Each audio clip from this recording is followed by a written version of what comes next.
আচ্ছা madam, marriage হাউসে রাহু থাকলে কি হয়? ম্যারেজ হাউস বা সেভেন্থ হাউসে যদি রাহু থাকে, সেক্ষেত্রে মেনলি হয় হচ্ছে সম্পর্ক নিয়ে বিভ্রান্তি।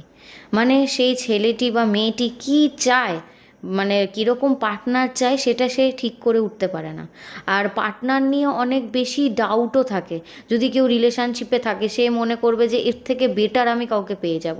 তাই জন্য এদের সম্পর্ক না একদম চিরস্থায়ী হয় না। আর এদের সম্পর্ক বারবার এই কারণের জন্য ভেঙেও যায়।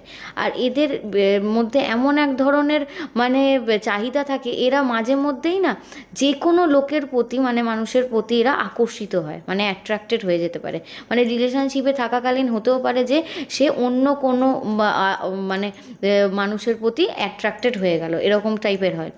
এছাড়াও বিয়ে হলে বিয়েতে বাধা আসে, হঠাৎ করে বিয়ে ভেঙে গেল, আর না হলে বিয়ে খুব ভালোভাবে হলো না, মানে আনকনভেনশনাল হলো, অত ধুমধাম করে হলো না।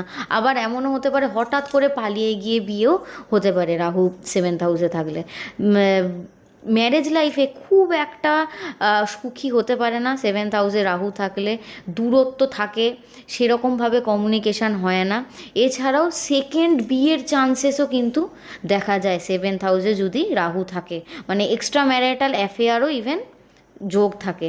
তাই জন্য সেভেন্থ হাউসে যদি রাহু থাকে, রাহুকে শান্ত করার জন্য প্রতিদিন বা অন্তত সপ্তাহে একদিন শনি মন্দিরে গিয়ে কালো তিল বা কালো বা কোনো নীল রঙের বস্তু প্রদান করা উচিত।